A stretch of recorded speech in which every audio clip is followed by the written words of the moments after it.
So is the Maico 700 a true Maico? Well, I've seen that being asked or said on a lot of message boards here and there that the 700 is not a true Maico. Or the newer Maicos aren't true Maicos. And that's not true. These are true Maicos. And I'll explain to you. So, first of all, most of this thing has been running really good, especially since I leaned out the main jet and the pilot jet. It's running a lot crisp. And it doesn't load up at all anymore.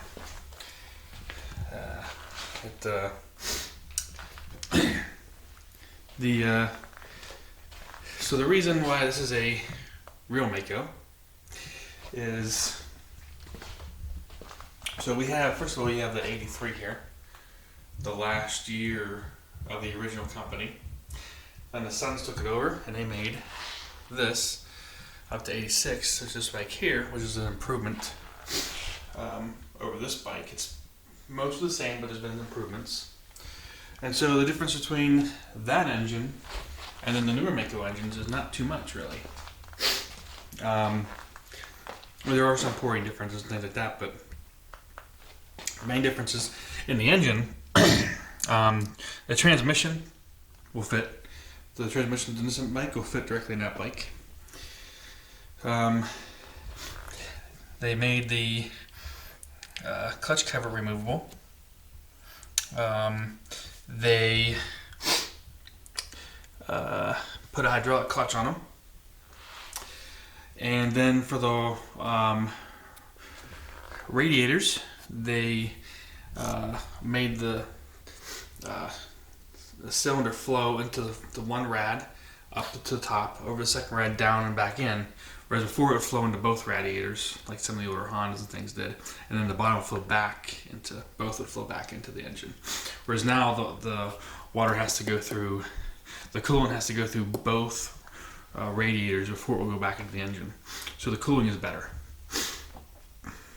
The swing arm is actually the same swing arm that fits on this bike will fit on the 86 and the 85. So the frame's a little different. I mean, the frame's definitely changed over the years otherwise. The plastic is different, things like that, but the swing arm has remained the same. So the engine layout, the bearings and stuff like that's all relatively the same. They actually started improving the bearings a little bit, so they switched them around. So the newer ones, they have two sets of roller bearings and one smaller ball bearing, whereas the older engines had one large roller bearing, one large ball bearing, and then one small roller bearing for the crank. So there's been some subtle change, but overall it's relatively the same as the old engine. So this is true Maico. Now the 700 they didn't make back then. However, it's not like the 700 here was just thrown together or just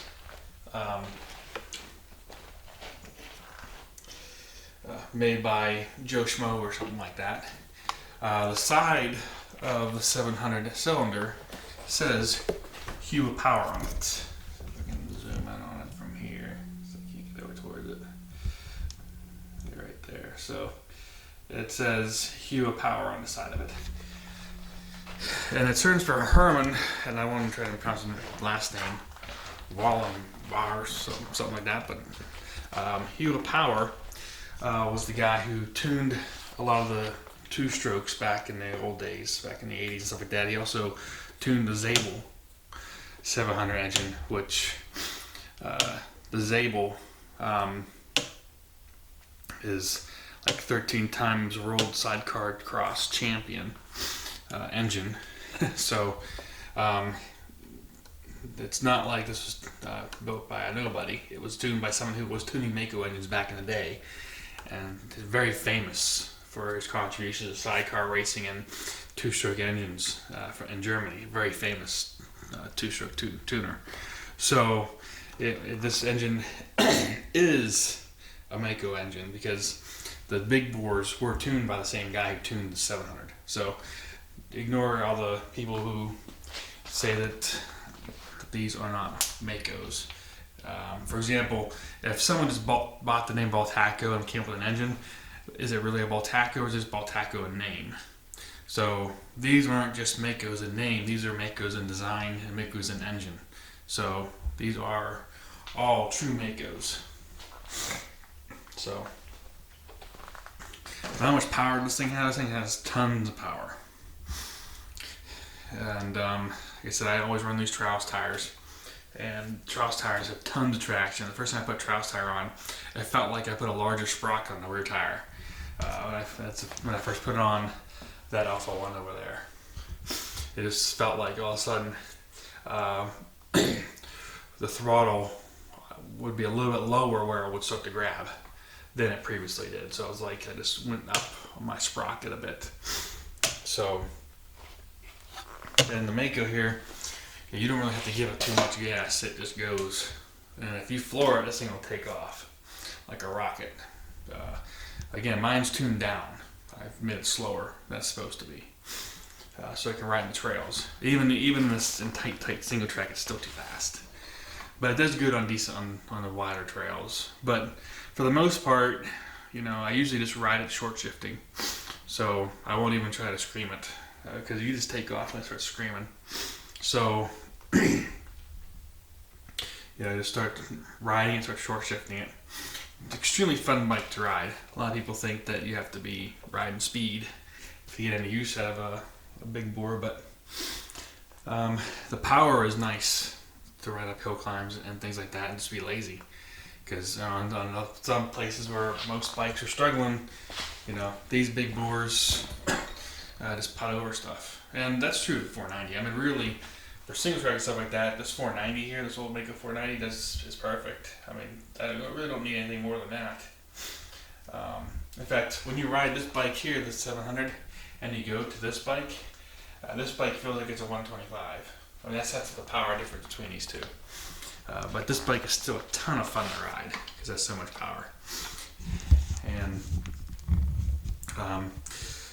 so yeah, and I, collect these bikes, so it's kind of why I got this. And I definitely do not regret getting this bike at all. It's definitely my favorite bike, I would say. I would say that these two, the 83 490 and the Maico 700, are my favorite bikes. Both of these. Out of all my other bikes that I have, these two are my favorite ones. These are the ones I have the most fun riding, both of these ones.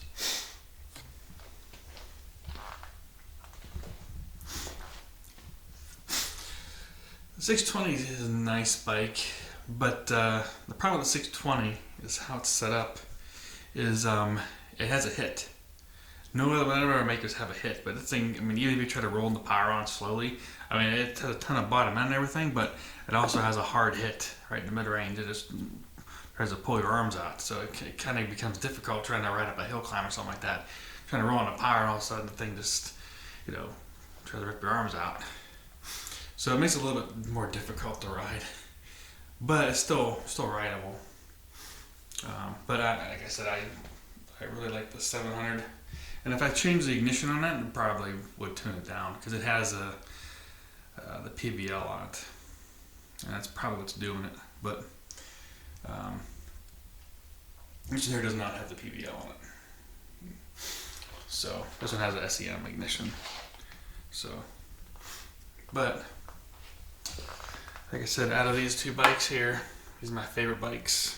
But I really enjoy the 700. It's a fun bike to ride.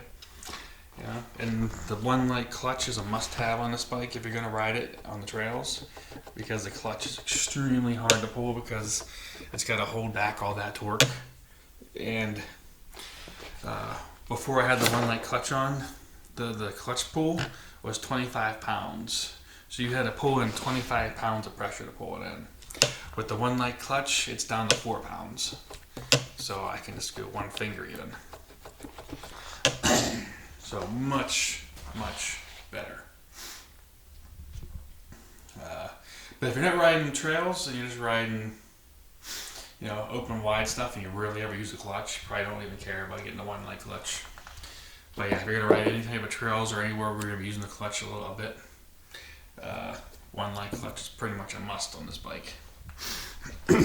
So anyhow, that's my opinion on this bike here. Like I said, it's a ton of fun to ride, even on trails. I don't really care about having to go fast or anything. But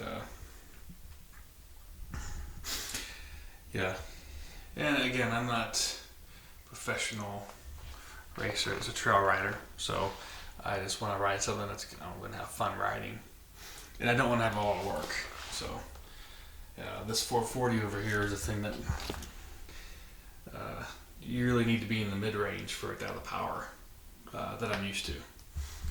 I know a lot of people who have ridden this bike, who ride 300s, say that this thing has a torque monster.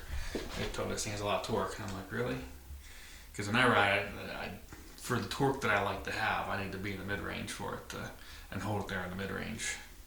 It doesn't have a low-end torque that I'm used to like on these big bikes, so still a fun bike though.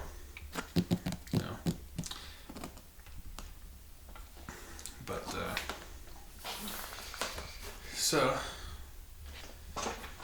yeah, that's my review of this bike here. Because I've seen a lot of questions about whether or not this bike is Maico, and I'm gonna tell you it is a Maico. So, like I said, even the top end was tuned by someone who would have tuned the big bore Maicos back in the 80s. So it's not like it was just tuned by some random person. It was tuned by someone who knows these engines and who already had been tuning them back in the 80s. So, very famous two-stroke tuner, Hua Power. He actually passed away around 2004. So this bike was developed sometime around 2003 or so. So it was around probably one of the last things that he designed, maybe. So yeah, decided to answer that question. Are these Maicos, are the new Maicos actually Maicos? The answer, or are they just Maico by name? The answer is yes, they are true Maicos, not just by name.